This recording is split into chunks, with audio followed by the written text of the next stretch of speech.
juntamente com a Aline, né, Aline? Queria dar as boas-vindas a todos, agradecer, né, por estarem presentes nesse momento de compartilhamento e dar início a essa apresentação, né? Aline, quer falar alguma coisa? Oi, boa tarde.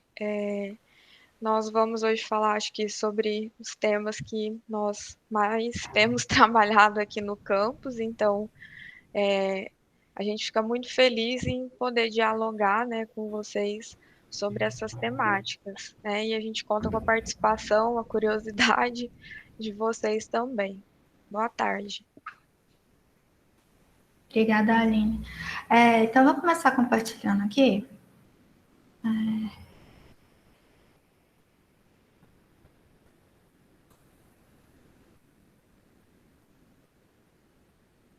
Aparece? Sim, Aqui. vamos ver. Então, assim, só dando fazendo uma introdução, né? A Aline chegou aqui no campus, né? Posteriormente eu vim, e desde então a gente trabalha com essas temáticas da extensão rural, agroecologia, comunicação, administração, eu, né? E a Aline mais voltada para agroecologia e extensão rural. E coube a nós esse desafio, né, Aline, da gente conversar um pouquinho, fazer uma introdução sobre essas temáticas, né? Extensão rural e agroecologia. Como são temas muito amplos, né, e que necessitam de uma introdução sobre essas temáticas, principalmente por haver várias temáticas várias linhas de pesquisa que podem ser trabalhadas dentro dessas temáticas, eu e a Aline conversamos bastante, né, e chegamos à conclusão que seria interessante a gente fazer uma introdução sobre esse conceito, sobre essa conceituação. O que nós entendemos enquanto extensão rural e o que nós entendemos enquanto sociologia, enquanto agroecologia, desculpa. Então, a gente buscou trazer para a nossa apresentação justamente essas questões. O que é a agroecologia? Então, vou começar falando um pouco do histórico, um pouco do que é, como que isso vem surgindo no meio rural, né? E posteriormente a gente vai falar, vou falar um pouco de desenvolvimento, a diferença de desenvolvimento e crescimento, o que é o desenvolvimento rural, e posteriormente a gente vai falar um pouco sobre a agroecologia, né? A Aline vai falar sobre a agroecologia, né? Então, para a gente começar, é muito importante que a gente fale um pouquinho sobre a questão da extensão rural e como que a extensão rural chegou aqui no Brasil. Então, eu me lembro lá na minha primeira disciplina da extensão rural, não vou contar o tempo por causa da idade, né? Que a minha professora falava, vieram o pessoal dos Estados Unidos para trazer um pouco de tecnologia, um pouco de informação para nós, para a gente poder se desenvolver. Né? Então, a extensão rural no Brasil, ela foi introduzida justamente com esse objetivo. Conta essa historinha lá bem bonitinha, que os Rockefeller, né, do grupo Rockefeller, que ainda é grande, importante nos Estados Unidos até os dias de hoje, vieram fazer uma visita aqui no Brasil. Né? E nessa visita, eles observaram que havia um crescimento muito grande das cidades e principalmente das periferias dentro da cidade, e acreditavam que poderia ser uma possibilidade o desenvolvimento do meio rural para que as pessoas não saíssem do meio rural para ir para a cidade, aumentando essa periferia. Então, eles resolveram ajudar o Brasil fazendo o quê? A importação de um pacote tecnológico. Então, a extensão rural no Brasil ela foi introduzida a partir de um apoio econômico dos Estados Unidos, né? Um apoio econômico que se deu de forma público-privada, né? Como uma forma de colaborar para o nosso desenvolvimento. Então, o que a gente pode pensar é que esse modelo extensionista que nós temos no Brasil, de certa maneira, na sua implantação, no seu primeiro formato de acontecimento, né, ele surge nos moldes americanos, né, e no auge de uma possibilidade de estudos sociológicos também, juntamente com esse processo de extensão rural. Então, a gente pode falar que o modelo extensionista norte-americano ele foi transferido para o Brasil, procurando alcançar algumas explicações para o atraso, se é que a gente pode falar isso, né? Para o atraso que o nosso país ele tinha naquele período. Então, isso fazia que estabelecesse alguns mecanismos para a gente conseguir superar o desenvolvimento ou o subdesenvolvimento, né? Na verdade, eles queriam trazer as tecnologias deles para cá para a gente poder utilizar e aumentar a nossa produção, aumentar a nossa produtividade, entre outros fatores. Então, a gente pode observar ao longo da minha fala, vou pedir para vocês estarem se atentando a essas questões, ao longo da minha fala e ao longo da nossa história, né? E casando esses dois cenários. Então, casar, né, a história nossa, história política, história econômica, história social, né? Com a questão da extensão rural aqui no Brasil e os modelos de extensão utilizados aqui também. Né? Então, a gente pode pensar que os estilos de desenvolvimento, eles estão atrelados diretamente à questão das políticas públicas. Então, a partir do momento que um governo está em vigência, ele propõe as políticas públicas de acordo com o que o partido propõe, de acordo com o que o presidente, o governador, os governantes, né, eles acreditam ser o melhor para o país. E a extensão rural, ela vai acompanhar isso. Então, se a gente tem um governo mais liberal, a gente vai ver políticas de extensão rural mais voltados para um liberalismo. Se a gente tem um governo mais voltado para o social, a gente vai ver políticas públicas de extensão rural voltados mais para essa questão, né? Então, a gente preparou, a gente pensou, né, em falar de algumas fases da extensão rural aqui no Brasil, né, e a nossa apresentação hoje, né, ela vai partir muito dessas fases da extensão rural no Brasil.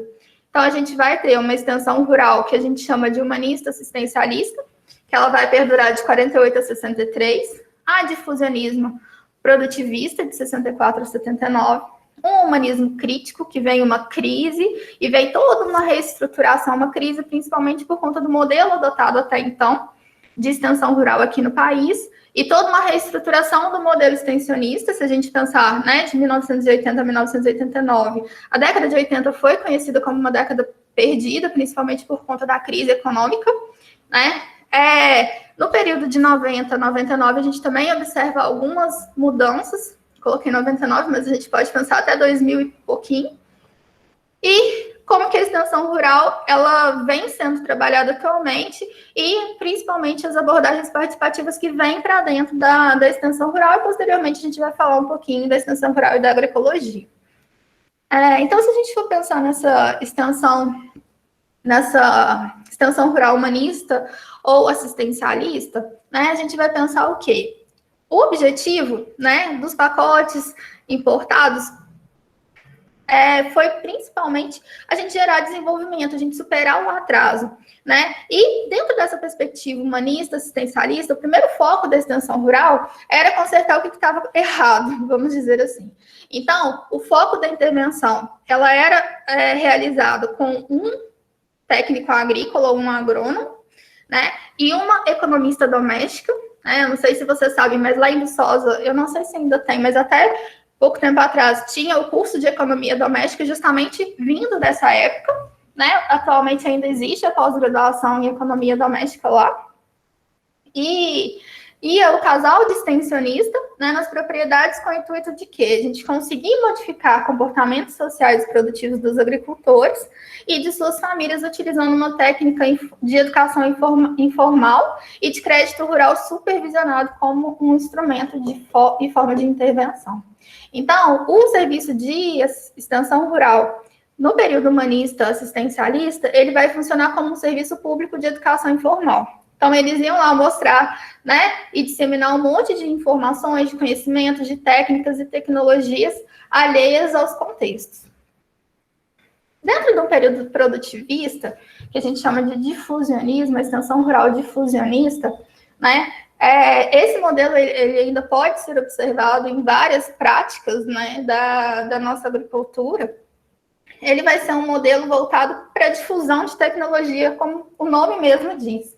Né? Então, nesse período de 64 a 79, a gente tem várias mudanças. Né? Então, em 64, a gente tem o golpe militar, né? Uma forte intervenção do governo, e dentro desse período militar, a gente observa uma alteração no Estatuto da Terra. Então, os militares eles vão editar o Estatuto da Terra, privilegiando principalmente os latifundiários e os agroexportadores, para a gente conseguir começar a alavancar o mercado de exportação de commodities, né? Não chamado assim naquele período, para a gente começar a estabelecer ou criar um desenvolvimento econômico aqui no nosso país.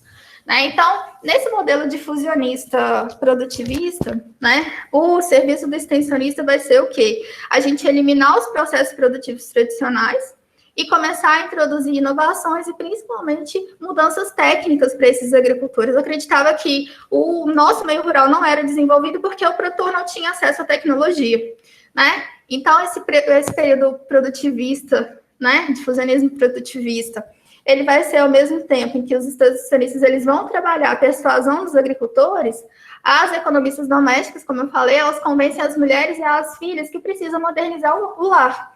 Então, não era necessário modernizar apenas a agricultura, mas era necessário modernizar o meio rural como um todo, né? E nesse período a gente tem um crescimento muito grande do que a gente chama de Revolução Verde, né? A Revolução Verde, ela foi na... Ui, não passou. Ela foi nada mais, nada menos que, né, a importação desses pacotes tecnológicos, principalmente com o objetivo de aumentar a produção agrícola através do desenvolvimento de pesquisas em sementes, da fertilização do solo, da utilização de maquinários, porque o objetivo principal da Revolução Verde era acabar com a fome no mundo. Né? E como que a gente acaba com a fome no mundo? Naquela época, eles acreditavam que o problema da fome era um problema de produtividade. Né? As pessoas passavam fome porque não havia produção de alimentos suficiente para sustentar a população, porque a famosa frase, né? A população cresce em projeção geométrica e a produção de alimentos em projeção aritmética. Né? Então, houve um aumento considerável, né? Então, essa Revolução Verde foi essa importação desse pacote tecnológico, a utilização e, principalmente, né, como o nome lá diz, o difusionismo, foi a difusão desses pacotes. Olha, você precisa adotar porque vai conseguir modernizar a sua propriedade, vai conseguir produzir mais, vai conseguir aumentar a sua produtividade. Então, se a gente for pensar em Revolução Verde foi benéfica para o meio rural? Foi. Né, ela conseguiu aumentar, conseguiu gerar modernização no campo, conseguiu alterar um pouco a estrutura agrária do campo, conseguiu, né? Entretanto, da mesma forma que essa importação, né, de pacotes tecnológicos, utilização de sementes, fertilizantes, utilização de maquinário no campo, ela foi benéfica para alguns, né? Ao mesmo tempo, ela gerou vários problemas que não foram solucionados e não são solucionáveis até hoje, infelizmente, né? Porque a Revolução Verde aumentou a produtividade? Aumentou a produtividade. Acabou com a fome do mundo? Não. Infelizmente não, porque a gente sabe que a fome ela não é um problema de produção de alimentos, né? Nós conseguimos produzir alimentos suficiente para o sustento das pessoas. Entretanto, a fome é um problema de acesso, né? Acesso aos alimentos. Quem consegue ter acesso aos alimentos? Acho que isso é para live, para outra conversa para outra live, viu, Diogo? Então, a gente pode observar que a Revolução Verde, ela deixou ainda vários problemas sociais, entre eles o aumento da evasão do campo. Se a gente pegar esse período, principalmente na década de 70, a gente observa uma inversão do tamanho populacional, né? Então, do campo com o meio rural. Então, se a gente tinha uma população no campo maior do que na cidade, né, a partir da Revolução Verde, a gente observa que a população das cidades começaram a crescer, enquanto do campo começou a diminuir, né? Houve também o endividamento dos produtores de baixa renda, principalmente os pequenos produtores, que não tinham condições de arcar, né, com todo o pacote que foi adquirido, e o problema da fome, ele permanece aí, né? Dentro desse difusionismo, a gente tem como precursor o Rogers, e o Rogers ele vai falar, né, de uma curva de difusão de inovação que é utilizada em várias matérias, inclusive na administração, que é o meu berço, né, e vai falar que dessa relação entre extensionista e agricultor baseada numa hierarquia. Então, a decisão ela é uma prerrogativa do extensionista, que faz uma persuasão para que o agricultor adote-a, né? E a ação extensionista, ela era seletiva, pois ela sempre não, mas na maioria das vezes era necessário que o agricultor ele tivesse um potencial para conseguir adotar o que ele chamou de tecnologias aptas para o local, né? E isso fazia com que aumentasse também a exclusão no meio rural. O negócio não está passando, passou. Então, dentro desse modelo difusionista produtivista, a gente pôde observar algumas coisas positivas também, né? Não só coisas negativas, mas coisas positivas também. Houve um aumento da produção e da produtividade no campo, houve uma mudança nas relações de trabalho na agricultura, surgiu o papel dos boys frios, que são aqueles que vão migrando de acordo com o trabalho, né? Houve um grande processo de migração campo-cidade, não mudou e até acentuou o caráter desigual da estrutura fundiária brasileira, e a gente teve algumas consequências muito grandes para o meio rural, para o meio ambiente, para a conservação dos recursos naturais, né, para a conservação dos recursos hídricos, isso a gente discute até hoje. De 80 a 89, 90, né, a gente pode chamar de um humanismo crítico, uma crise, uma reestruturação do modelo. Então, estou atrasadíssima. Vamos lá. Então, o que a gente percebe? A gente percebe que a Revolução Verde, ela trouxe, por mais que ela tenha trazido para o meio rural uma modernização e um desenvolvimento, ela também trouxe um ciclo de avanços tecnológicos frustrado. E a extensão rural ela passou a ser muito criticada por se preocupar mais com a difusão de tecnologia do que com a educação no meio rural. Então, percebeu-se que as políticas elas só conseguiram beneficiar os grandes produtores. E isso gerou um êxodo enorme muito grande. Então, inicia-se toda uma movimentação de participação, de trazer o agricultor para dentro do processo de discussão, traz-se alguns influentes, alguns autores muito influentes, como Paulo Freire, o Piaget, o Pedro Demo, para falar da importância da participação, para falar da importância de ter vez, ter voz, né? O Paulo Freire, principalmente, e começa-se a ser denunciado alguns efeitos dessa agricultura com o meio ambiente, né? O Paulo Freire, então, ele vai trazer seu conhecimento, né, a partir de falando que a educação ela não é neutra, que todo processo educativo é um ato político, né? A gente não educa ninguém, né? O Paulo Freire ele destaca que ensinar não é transferir os conhecimentos, e sim um processo de troca. É necessário resgatar uma memória coletiva. Então, a gente começa a trazer ou a trabalhar a questão de que os agricultores eles têm um conhecimento empírico muito grande, né? E que esse conhecimento ele tem que ser levado em consideração. E aí, há toda uma mudança no processo de extensão rural, né? Então, o método de educação do Paulo Freire, aplicado à prática extensionista, traz novas formas de visão, de olhares e de ação do extensionista mesmo. Então, a grande relevância do extensionista nesse caso aqui é ele conseguir partilhar a construção do conhecimento com a produção social. Então, os extensionistas, os agricultores e as agricultoras, elas começam a construir, principalmente a reconstruir a história de forma interativa e principalmente com base no diálogo, né? A principal contribuição do Paulo Freire nesse sentido para a ação extensionista é a questão do diálogo, é a questão da ação educativa e principalmente, né, de trabalhar com todos os atores envolvidos na prática extensionista, né, de forma igualitária. Dentro dessa crítica à extensão rural e dessa reestruturação do modelo, a gente percebe que o papel do extensionista ele passa a ser múltiplo. Então, ele passa a compreender, passa a tentar compreender as prioridades da população local, a mobilizar essa população e fazer com que a população se torne agente do seu próprio desenvolvimento, né? Então, essa ação, ela busca, principalmente, criar oportunidades para o aprendizado, para a troca de informação, né? E dentro desse modelo, começa a surgir técnicas participativas de inserção nas comunidades.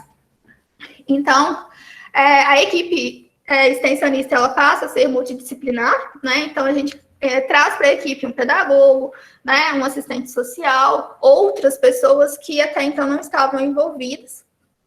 E o planejamento do desenvolvimento rural, ele vai partir de dentro da comunidade, a partir dos recursos que a comunidade tem. E isso requer o conhecimento prático e teórico, né, juntamente com a articulação de outros agentes, seja agentes de pesquisa, agentes de ensino, mercados, governos, né, entre outros agentes que podem colaborar nesse processo.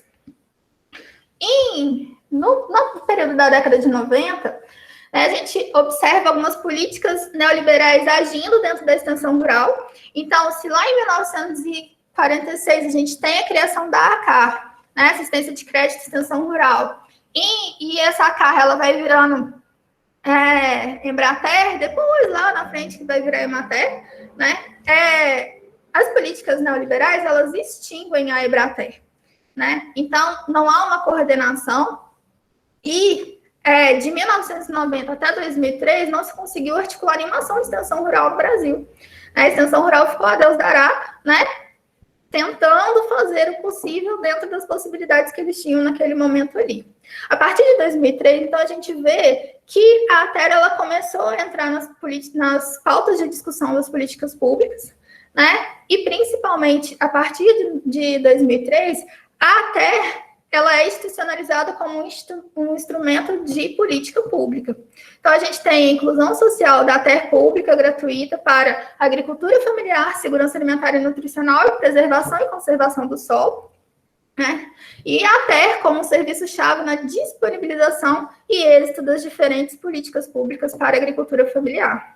Um pouquinho mais também, a gente tem a criação da PNATER, né, em 2003 também, que foi o que? A Política Nacional de Assistência Técnica e Extensão Rural, né, que ele vai transferir a competência de ATER pública do MAPA, onde ela estava sob guarda da Embrapa, para o MDA, né? Infelizmente, em 2015, 2016, me corrigi aí, Aline, a gente tem a extinção do MDA também.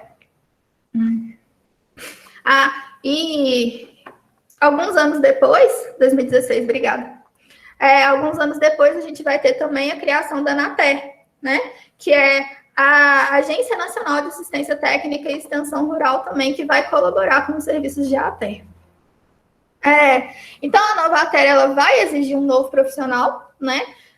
E os elementos para esse extensionista da nova ATER vão ser elementos muito importantes na questão da ação educativa, né? Então, o extensionista que vai ter esse comprometimento com o desenvolvimento rural, principalmente o desenvolvimento rural sustentável, né? Que a gente já vai chegar ali na frente.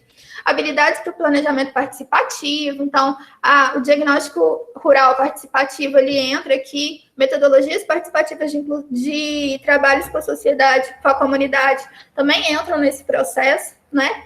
O extensionista, ele vai ter que ter uma visão mais holística, uma capacidade de análise da comunidade e síntese também, né, das demandas dessa comunidade.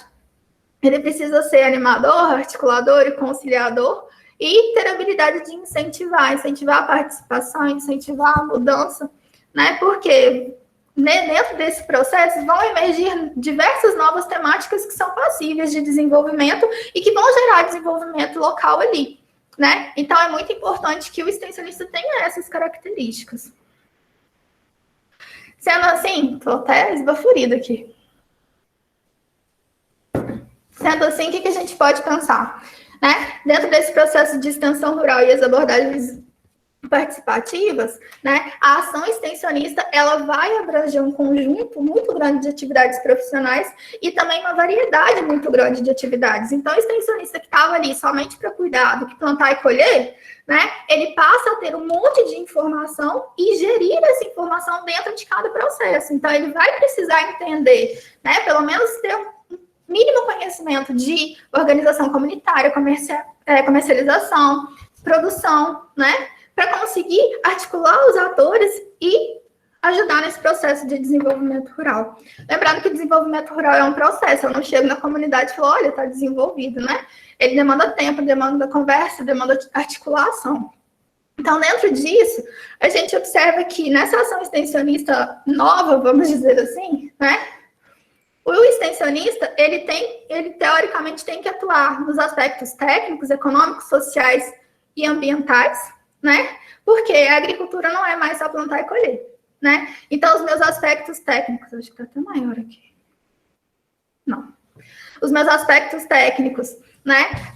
Eu preciso conhecer as práticas agrícolas, eu preciso conhecer as técnicas e tecnologias e os sistemas de manejo. Eu brinco que é o meu calcanhar de Aquiles, né? Porque não sou agrônoma, não tenho muito conhecimento nisso aí, né? Mas os aspectos econômicos, a gestão de estabelecimento, a organização do trabalho, né, as relações com os mercados, principalmente, a gente sabe que na agricultura familiar, o grande gargalo da agricultura familiar é o acesso aos mercados, os aspectos ambientais, a gestão dos sistemas de produção, os serviços ambientais, controles de impactos ambientais, e nos aspectos sociais, educação, saúde, associativismo também entra, né, segurança e soberania alimentar e relações de gênero. Então, essa é a nova perspectiva de trabalho do extensionista.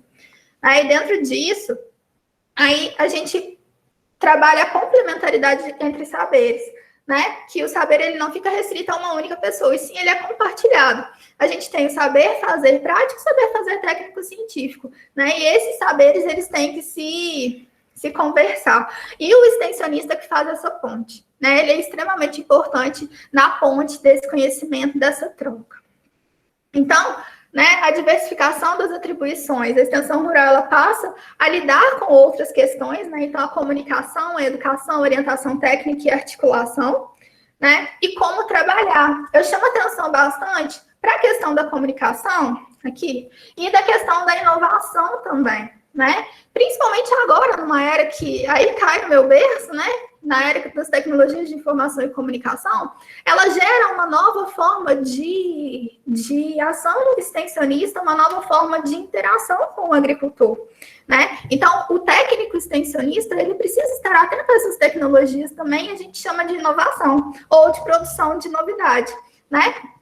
Então, o agricultor e o extensionista, dentro desse processo de comunicação e dentro desse processo de extensão rural, eles são parceiros nesse processo, né? Eles vão colocar em prática as novidades adquiridas, que vão gerar informação, conhecimento, habilidade e capacidade, e eles que vão definir os elementos que compõem a inovação, não apenas o técnico, né? Então, é um processo de troca dentro de todo esse arcabouço, né?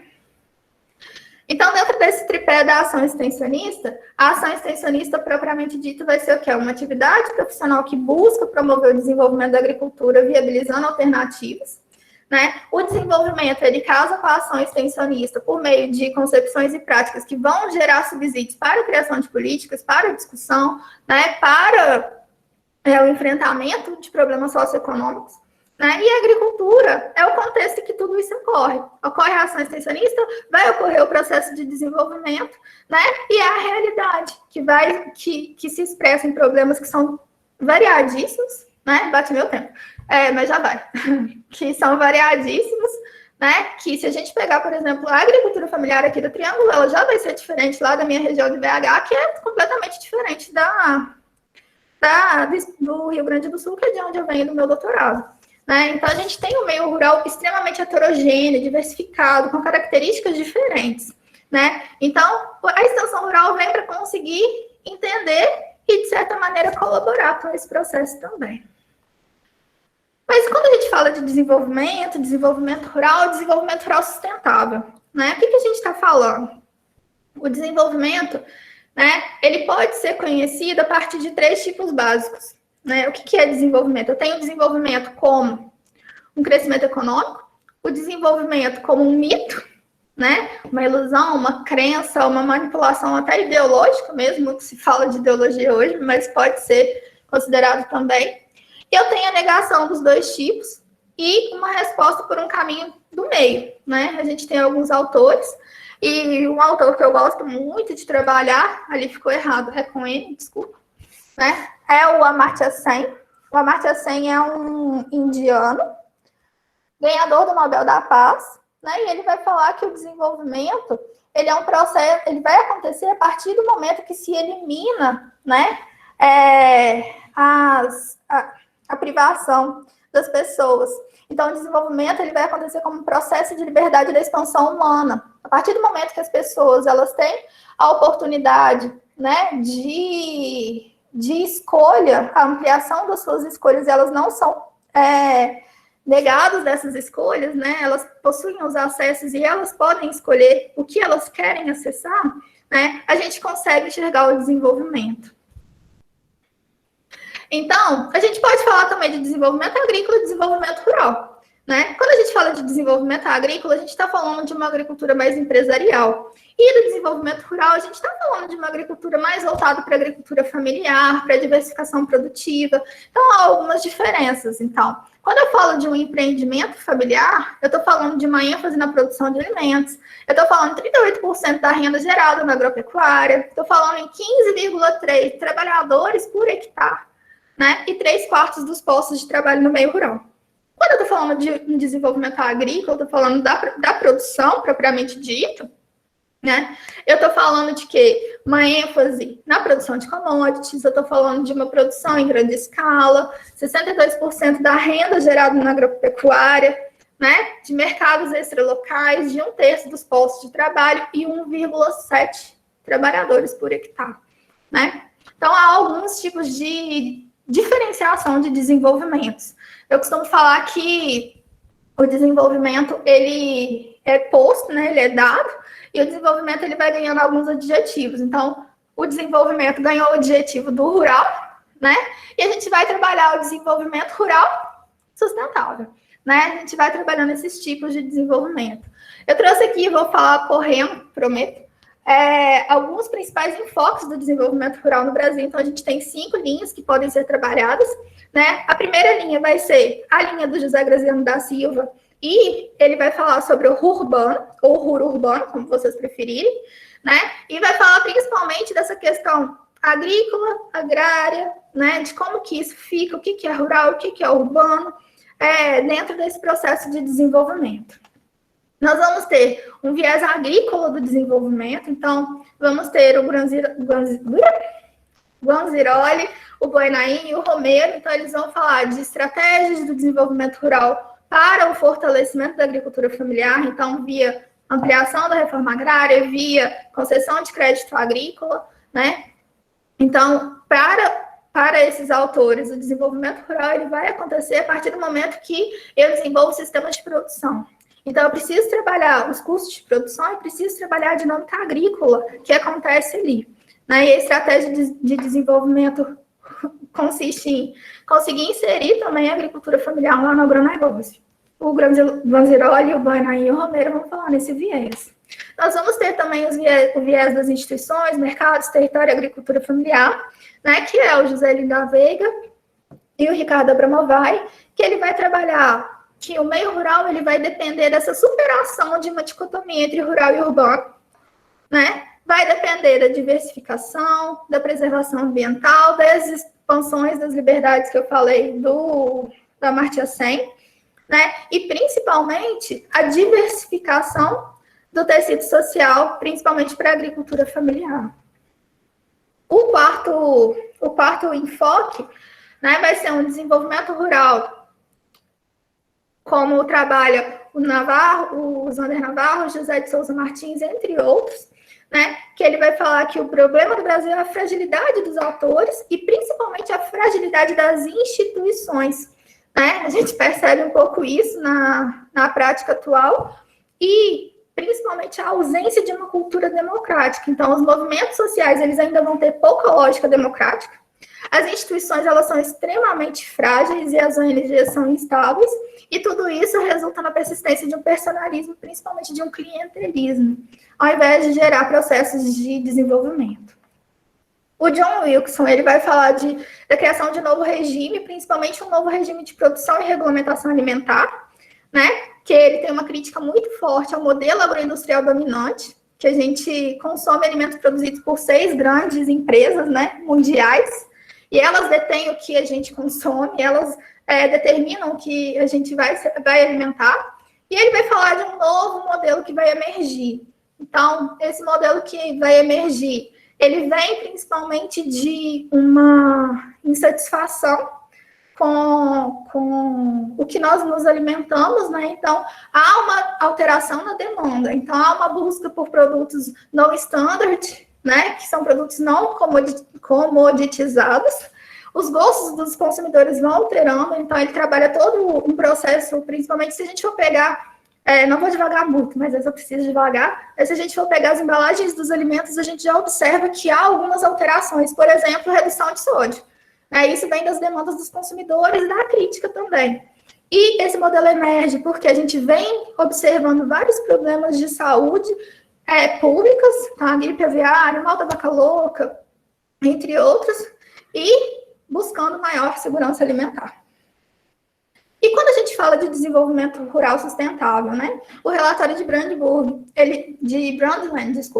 ele vai falar que o desenvolvimento sustentável, ele não é um estado de harmonia, mas um processo de mudança na qual a exploração dos recursos, a orientação dos investimentos, os rumos do desenvolvimento tecnológico e a mudança institucional, elas não estão de acordo com as necessidades atuais e futuras. Né? Então, o desenvolvimento sustentável, ele vem justamente como uma crítica, né? É uma crítica de como a gente utiliza o planeta hoje, né? E como essa utilização ela vai ser um peso para gerações futuras. Acho que posso chamar um peso mesmo, né? Porque se a gente vai destruindo tudo que a gente tem no meio ambiente, né? Como que as gerações futuras elas vão conseguir, né, lidar com isso? Então, o desenvolvimento rural sustentável, né, ele pode ser definido como um processo que visa uma introdução de mudanças, principalmente mudanças socioeconômicas e ambientais, né? É um desenvolvimento que vai respeitar tanto os modos de vida, né, quanto as culturas, a preservação da natureza, da biodiversidade, e que necessita trabalhar a identificação e a construção de saberes ecológicos, né, tanto agronômicos, econômicos, quanto sociais, que permita, de forma participativa, desenvolver os processos. Né? Então, o desenvolvimento sustentável, ele acaba abarcando, né, abrangendo 5 grandes dimensões: a dimensão ambiental, social, econômica, institucional e cultural. Né? Se a gente for pensar numa retrospectiva histórica, posso passar uns 5 minutinhos? Beleza. Mas, né, que a gente começou atrasado. Então, se a gente for pensar em toda uma evolução histórica, né, essa discussão de desenvolvimento sustentável, ela vai surgir lá nos anos 40. Se a gente for pensar, né, na difusão da extensão rural aqui no Brasil, e for pegar lá nos anos 60, né, o início da extensão rural, a gente observa toda essa discussão entre inter-relações entre economia, meio ambiente e questões sociais. Né? Precisava aumentar a produtividade, precisava melhorar a renda do agricultor e precisava que melhorasse também as condições da família. Né? Se a gente for pegar lá nos anos 70, então, a gente observa, né, uma conferência da ONU sobre o meio ambiente humano, de Estocolmo, na Suécia, que a gente tem um relatório dos limites do crescimento. Então, já começa a se preocupar com as questões ambientais lá nos anos 40, depois ela vem crescendo cada vez mais. O que eu chamo a atenção nesse slide aqui, principalmente, né, é para essa questão aqui dos anos 90 para cá, né? Porque nos anos 90, principalmente em 1992, a gente vai ter a Eco Rio 92 aqui no Brasil, né? Então, na Eco Rio 92, houve a criação da Agenda 21 e da Convenção das Nações Unidas sobre a Mudança Climática, né? Então, a gente tem, mais para frente, a assinatura do Protocolo de Kyoto, diversas outras mudanças nessa questão ambiental. Eu gosto até muito de um videozinho da Emily, que ela vai falar assim: eu costumava pescar no Rio Vancouver com meu pai, hoje eu não posso fazer isso mais porque os peixes estão morrendo de câncer. Ela faz até um apelo, a menina de 12 anos faz um apelo bem forte, o vídeo é bem interessante, ela cala, né, cala a boca da maioria dos governantes que estavam nesse Eco Rio 92. Né? A gente ainda tem aqui, para chamar atenção, né, em 1999, o índice Dow Jones de sustentabilidade, né? E em 2002, a gente vai ter o Rio +10 em Joanesburgo, que é uma continuação da Eco 92, e em 2012 nós vamos ter o Rio +20, né? Além disso, a gente vai ter algumas questões que vão ser formadas. Deixa eu passar aqui. Né? Na Eco Rio 92, a gente observou que foram feitos, foram discutidos, foram criados, foram acordados entre os países os objetivos do milênio, né? Que era para ser alcançado para a gente conseguir alcançar o desenvolvimento sustentável.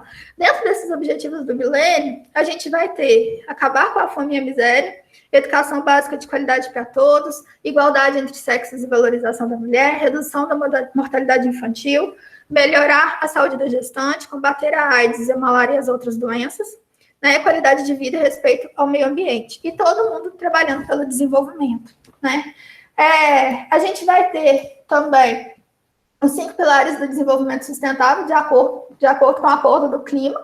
Né? Então, esses objetivos do milênio, eles foram desmembrados também e chegou-se à consideração que, para se ter um desenvolvimento sustentável, não era mais apenas o tripé, né, social, econômico e ambiental. Então, a gente precisava do planeta proteger os nossos recursos naturais, precisava de parcerias para a gente conseguir implementar a agenda, da paz para a gente promover uma sociedade pacífica, justa, inclusiva, da prosperidade para a gente conseguir garantir vida próspera e plena, e das pessoas, né, para a gente conseguir erradicar a fome e a pobreza.